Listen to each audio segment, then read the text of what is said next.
Hey good people, welcome back to Monique's Book List, and today I'm starting a new series and it's called Trope Thursday. So the premise of this whole series is to talk about books from the standpoint of the trope that they're written in. And normally tropes as we know them are basically the plot or like the core of the, I should say the core of the story. No, it is the core of the story. Like kind of the angle of the story. I'll give you an example by what I mean by trope. Most of us know what tropes are, so maybe if you feel like I'm insulting your intelligence, that is not my intent, but let's get started. So tropes, normally people associate tropes with definitely like romance novels. You know, there's a trope of the love triangle, the friends to enemies, the lover, enemies to lovers, friends to lovers. What's the other ones? There's a few other ones. You're stuck in a remote place together. I think there's 5 main tropes that classic literature would say that's what romance was written in. As we know now, there's many different tropes when it comes to romance. Not to be confused with genres of romance and other, subgenres of romance and other subgenres of the big genres. You know, you have your sci-fi, fantasy, romance, crime and mystery. I think technically are 2 separate genres of writing, but I'm getting too in the weeds of things. Anyway, so let's get back to Trope Thursday. So Trope Thursday, I'm going to talk about or review books in the standpoint of the trope it was written in and how well it was written and if I enjoyed the book and kind of like that. So that's kind of the approach. That's why they're called Trope Thursday, because I want a new way to review books. So this is what I came up with. So this Trope Thursday, we're going to cover cozy murder mysteries.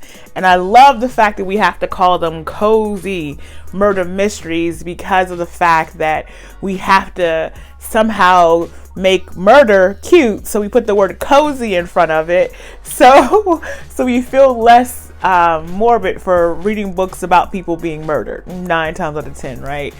And also cozy murder mysteries are actually kind of a subgenre of mystery in general. And the reason why they're called cozy is because there's no real like heaviness. There's no real like gore with the murders. There's no real like it's very rare that a book that is considered a cozy murder mystery has sex in it, has like profanity in it. It really is written for an okay, I consider myself an old lady, so they're usually written for people like me, an older lady or older person in general. There's young people who love cozy murder mystery. I think people like the coziness of it, and also in cozy murder mysteries, you really never have to worry about the core character, the main character, and any of her supporting his supporting cast being killed off. They'll be in danger, but they're not going to be killed off. Somehow they're going to get out of it. So I think that's why a lot of people like cozy murder mysteries. And if you think about who is I wouldn't say the architect. I would say I don't know what you would call her. I would say, I guess I would say the queen of cozy murder mystery. We all love and we all know her. Not all of us love her. What in the world? I just went blank on her name. Agatha Christie.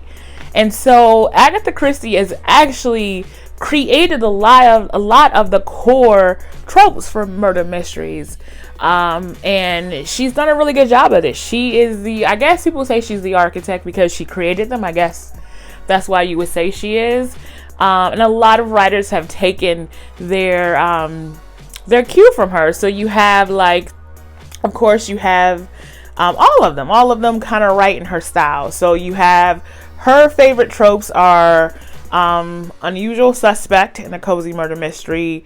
What is the other one? Evidence in plain sight. There's so many. The double fake, meaning that the person was either not really dead, comes back and is really the person who's doing all the mischief. There is also the caper one she does, where it's the point of view of the person who's actually committing the murders. There's a few other ones that I'll think I eventually would get to. And then there's the person hiding in plain sight. There's also the one of, it's one of her favorite ones. Let me see if I can find it really quick in my notes. So let's see this. See here. This video is going to be a little longer than normal for these trope. Okay, yeah, unusual. Okay, so yeah. So like I said, there's the unusual suspect, the person's hiding in plain sight. There's all kind of tropes that she does, and I'm gonna go through all of them because I like cozy murder mysteries. So eventually I will get to, I think there's about seven tropes that she writes in that pretty much every person who's written mystery takes from those tropes. Now we understand that, again, even in the subgenres of the subgenres, people believe that, let me regroup and say that people will say, oh, that's not really how they're writing the story. But if you really look at the core of the story, then that is actually how they're writing the story. I don't want to get too deep about it, but this Trope Thursday, we're going to talk about one of my favorite series of books. It is Murder, She Wrote. Now listen, I have been an old woman from the time I was 10, okay? When it comes to my homie Jessica Fletcher. Now, I've loved Jessica Fletcher all my entire life, my youth, my adulthood, and now into my mid-40s or early 40s. Jesus. I've loved her. So with that being said, one of the first books we're going to review by her, is a book called, A Time for Murder. Now this is book 50 in the series of murder mysteries by Jessica Fletcher, aka her ghostwriters. Her first ghostwriter was a gentleman by the name of Donald Bain. He wrote about 50 of the novels, and then he wrote pretty much up until he passed away in 2017. And then from there was taken on by a gentleman by the name of John Land. And he wrote the last 5 in the 53 books. And I just read, literally before I started this video, that there's going to be at least 2 more books written and published this year, 2021, that I'm probably not going to read. So there's a bunch of books in this series. The first book was published in 1989, and it was technically, the novels are a spin-off of the TV series Murder, She Wrote, and we know Miss Angela played Miss Jessica Fletcher, and everyone believed very much that Jessica Fletcher was based off of Mrs. Marple from Agatha Christie's Mrs. Marple series. It's always debated that it's taken from that. Some people, it says that it's actually based off of a character from a book that was actually published by Avon. And the name of that, I don't know the name of the book, but I know the name of the title of the book was called The Murder of Sherlock Holmes. And one of the first episodes of Murder, She Wrote was called The Murder of Sherlock Holmes. I do remember that. But with all that being said, let's get into this book. Again, this book is called A Time for Murder. And in this book, again, this book was written by aka Jessica Fletcher / John Land. And this book takes place in her hometown of Cabot Cove, where she has returned back to for when she lived in New York. She did live in New York for a stint. She taught there for a minute, but she's come back to Cabot Cove. And this book was interesting because there were two mystery tropes in this book, and I like this book. I would have to say this is probably one of my favorite. I don't know what wording I was going for there, but basically it's one of my favorite books of Murder, She Wrote. And the thing about the Murder, She Wrote series that I find that the reason why I'm not going to continue to read after John Land's 5 that he wrote is because it's a little bit being taken too far. Like, we started reading about Jessica in 1989. And although the books don't take place in 2021 and 2020 and 2019, they do take place in early 2000s because she has a cell phone and stuff like that. And just that time frame is like 30 plus years. So even if Jessica was late, late 40s, she would damn near be almost 80 years old. And for her to still be doing these things that she's doing, I find it interesting that she's capable of getting away and all that kind of stuff. So it's starting to be less believable, and I would say believable reading fiction, because we all know it's fiction.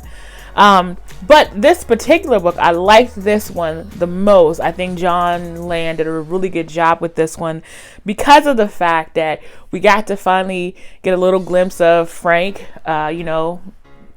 Jessica's deceased husband. We got to learn about, she talks about raising Grady a lot throughout the books, her nephew Grady, and we got to understand what happened, why he came to live with them. And we also got a glimpse of Jessica before she was Jessica, when she was a substitute teacher trying to just get one book published, or not even a book, just a story published.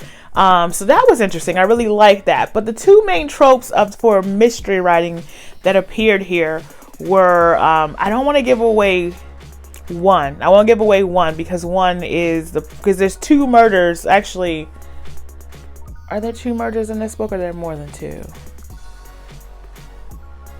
There's two. There's two murders in this book.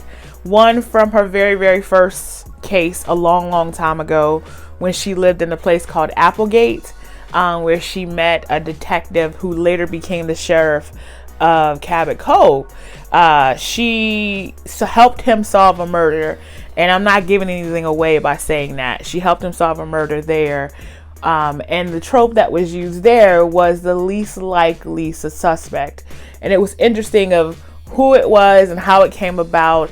And she saved this, she did a lot to help the detective solve that murder. And also she did what Jessica does. She helped protect an innocent person.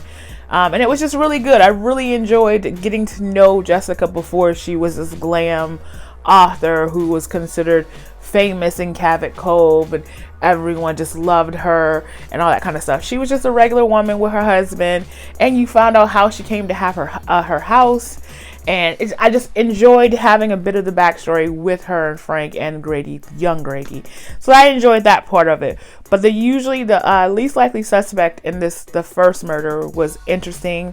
I really enjoyed it, and I really liked the fact that the second pickup from that, the second murder, the present day murder, if you will, was an interesting case too.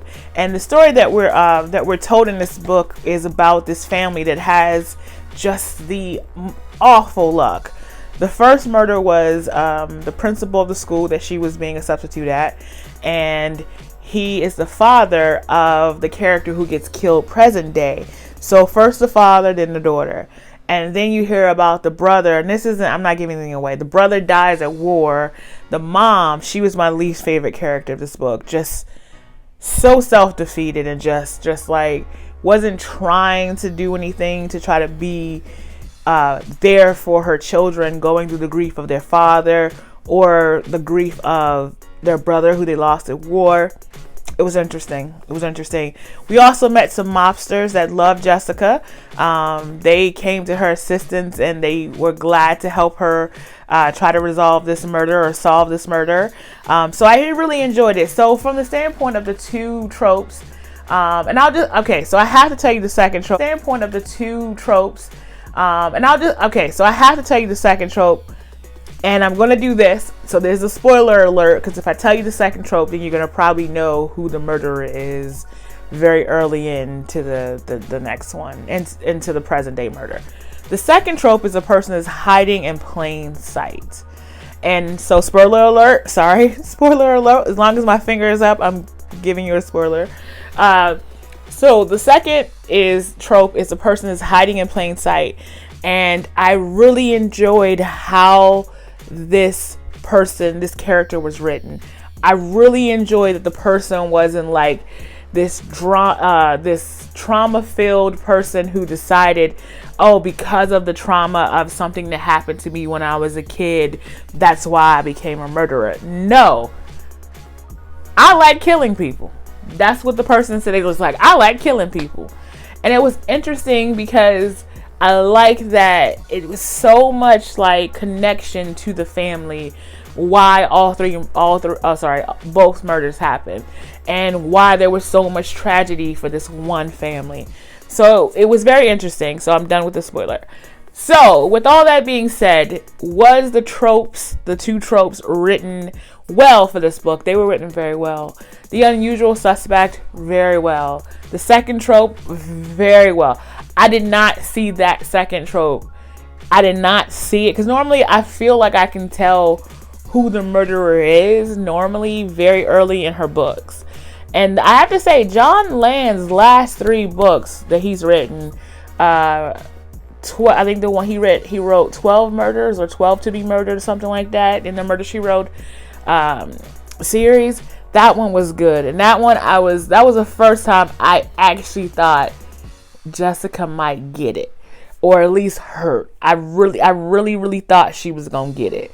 But so I enjoyed it. So I would say overall I gave this book 3.5 stars. That I have to say, most of the Murder, She Wrote books start very, very slow. So you have to be prepared for that. And if you're prepared for that and you sit in and you just get past like the first, I would say about 5 chapters, you'll feel more like, okay, there's a story going on here. And I think after that, you're going to enjoy the book. You're going to enjoy all of them, really. But especially the last couple of ones, I've really enjoyed it once I got past that chapter 5. So yes, thank you for tuning in to Trope Thursday. I think I'm going to do Trope Thursday for romance. All of the books that I read, I think that I could do that because they all have tropes. I don't know where my little clicker is. I usually have my little clicker right here. I don't have it. So until next time, I'm going to say bye. Oh no.